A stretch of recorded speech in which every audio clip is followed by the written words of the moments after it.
अस्सलामुअलैकुम। In our previous lecture हम लोग डिस्कस कर चुके हैं what is homeostasis and while discussing homeostasis मैंने आप लोगों को बताया था कि homeostasis it's a mechanism in which our internal cell conditions protected from the harms and fluctuations in external environment. तो होम्योस्टेसिस मैकेनिज्म की सब टाइप्स थी जिसमें हम लोगों ने सबसे पहले डिस्कस किया thermoregulation. Now we will discuss osmoregulation. What is osmoregulation? Osmoregulation जैसा कि आपको वर्ड से ही पता चल रहा है कि ऑस्मोरेगुलेशन एक इस तरह की होम्योस्टेसिस का मैकेनिज्म है जिसमें सोल्यूट और सॉल्वेंट की कंसंट्रेशन को inside the cell within a limited range maintain किया जाता है। अब होता क्या है, बाज़ औक़ात सेल हमारा जो बॉडी इंटरनल इन्वायरमेंट है उसके अंदर सोल्यूट और सॉल्वेंट की इम्बैलेंसमेंट हो जाती है, तो उस केस में हमारे सेल का जो इंटरनल वाटर कंटेंट है वो डिस्टर्ब होने का खदशा रहता है।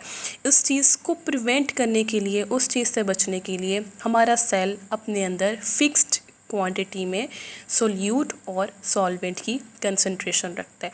ऑस्मोरेगुलेशन के लिए जैसा आप लोगों ने पहले लेक्चर में पढ़ा था, थर्मोरेगुलेशन के लिए जो चेंजेस हमारी बॉडी टेम्परेचर में हो रही होती हैं उसके लिए हमारी बॉडी में थर्मोरिसेप्टर्स मौजूद होते हैं, लेकिन ऑस्मोरेगुलेशन के लिए हमारे सेल्स के अंदर मौजूद होते हैं ऑस्मो रिसेप्टर।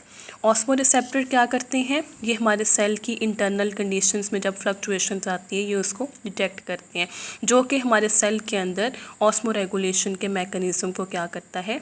मेंटेन करता है, उसको एक्टिवेट करता है। ऑस्मो रेगुलेशन क्यों ज़रूरी है? क्योंकि water is a solvent. Water zone सा है ये यूनिवर्सल सॉल्वेंट है, इसके अलावा हमारे बॉडी सेल्स के अंदर मौजूद वाटर जोन सा है वो सॉल्वेंट के तौर पर प्रेजेंट होता है। इसकी कंसंट्रेशन में कमी या ज़्यादती हमारे सेल के अंदर मौजूद जितने भी मेटाबॉलिक प्रोसेस हैं उनमें डिस्टर्बेंस कॉज करेगी। It will cause disturbance in our cell metabolic process. Cell has defined quantity of water. Cell के अंदर क्या मौजूद होता है? एक डिफाइंड क्वांटिटी में वाटर मौजूद होता है। Third point, it's a type of homeostasis जिसका मैं आप लोगों को पहले बता चुकी हूँ।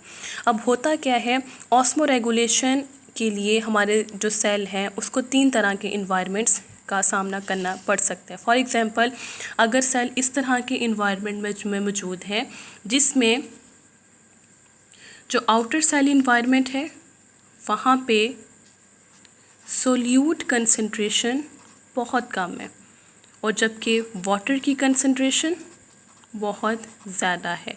इस केस में क्या होगा, जैसा कि आप जानते हैं हमारे सेल के अंदर सोल्यूट कंसंट्रेशन जो सी है वो एक फ़िक्स्ड क्वांटिटी में होती है। फॉर एग्जांपल, बाहर मौजूद जो वाटर है वो बिल्कुल फ्रेश वाटर है।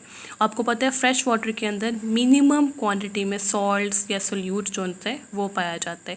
इस केस में क्या होगा, आपको पता है ऑस्मोसिस के प्रोसेस में वाटर जो सा है वो अपनी हाई कंसंट्रेशन से लो कंसंट्रेशन की तरफ हमेशा मूव करता है। मतलब कि इस तरह का इन्वायरमेंट जिसमें सोल्यूट कम हो, वाटर ज़्यादा हो, तो वाटर अपनी ज़्यादा क्वांटिटी से कम क्वांटिटी की तरफ आएगा, यानी कि सेल के अंदर एंट्री होगी। उस केस में क्या हो जाएगा, सेल टर्जिट हो जाएगा। अगर तो हो प्लांट सेल में you know that plant cell में सेल वॉल होती है। Plant cell has cell wall, तो प्लांट की सेल वॉल सेल को टर्जिट होते हुए इसको रप्चर होने से बचा लेती है। लेकिन अगर इस इन्वायरमेंट में एनिमल सेल हो, इट विल बर्स्ट। क्यों? क्योंकि सेल मेम्ब्रेन इतना अंदर जो है वाटर प्रेशर जो सा है वो बर्दाश्त नहीं कर सकती। तो इस तरह का इन्वायरमेंट क्या कहलाता है? Hypotonic environment. इस तरह का इन्वायरमेंट जिसमें सोल्यूट की कंसंट्रेशन बहुत ज़्यादा कम हो, वाटर की कंसंट्रेशन बहुत ज़्यादा हो। इस इन्वायरमेंट में अगर हमारा सेल मौजूद होगा तो हमारे सेल के अंदर एक्सेसिव वाटर की एंट्री हो जाएगी। ठीक है, इसके बाद हमारे पास एक इन्वायरमेंट होता है आइसोटोनिक इन्वायरमेंट। आइसोटोनिक इन्वायरमेंट वो इन्वायरमेंट होता है जिसमें सोल्यूट और सॉल्ट कंसंट्रेशन की जो क्वांटिटी कंसंट्रेशन होती है वो हमारे सेल की सोल्यूट और सॉल्ट कंसंट्रेशन के साथ मैच करती है। इस केस में सेल जो सा है वो अपनी नॉर्मल शेप में रहता है, यानी कि it is a best environment at which our cell perform its maximum activity. Third environment आता है हाइपरटोनिक इन्वायरमेंट। हाइपरटोनिक इन्वायरमेंट इस तरह का इन्वायरमेंट होता है जस्ट लाइक सी वाटर। आपको पता है सी वाटर में हाई कंसंट्रेशन में सॉल्ट्स होते हैं और लेस कंसंट्रेशन में वाटर होता है। तो सी वाटर के मुकाबले में कोई भी सेल जब उस वाटर में जाएगा उस सेल के अंदर वाटर की कंसंट्रेशन ज़्यादा होगी as compare to its external environment. उस केस में क्या होगा कि सेल के अंदर से जो वाटर है वो लो वाटर वाले एरिया में क्या होना शुरू हो जाएगा, मूव करना शुरू हो जाएगा, जिसकी वजह से सेल क्या हो जाएगा, श्रिंक हो जाएगा, सेल पिचक जाएगा। एनिमल सेल और प्लांट सेल दोनों ही श्रंक हो जाते हैं इन हाइपरटोनिक इन्वायरमेंट। नेक्स्ट हम लोग बात करते हैं कि ऑस्मो रेगुलेशन इन प्लांट्स कैसे होती है, कि अगर इन इन्वायरमेंट्स के अंदर कोई भी सेल मौजूद हो वो अपने अंदर ऑस्मो रेगुलेशन कैसे करेगा। सबसे पहले हाइड्रोफाइट्स जो उनसे प्लांट्स हैं वो हाइपोटोनिक इन्वायरमेंट में मौजूद होते हैं। ठीक है, इनके सेल्स के अंदर वाटर आने का क्या होता है, ज़रा हैज़र्ड होता है। तो सेल ने इसको ओवरकम करने के लिए क्या स्ट्रेटजी अपनाई है। सबसे पहले it is adapted to remove excess water, यानी कि जो हमारे पास प्लांट सेल्स हैं, पूरे प्लांट बॉडी है वो इस तरह से अडेप्ट हुई हुई है कि वो ज़्यादा से ज़्यादा वाटर अपनी बॉडी से बाहर निकाले।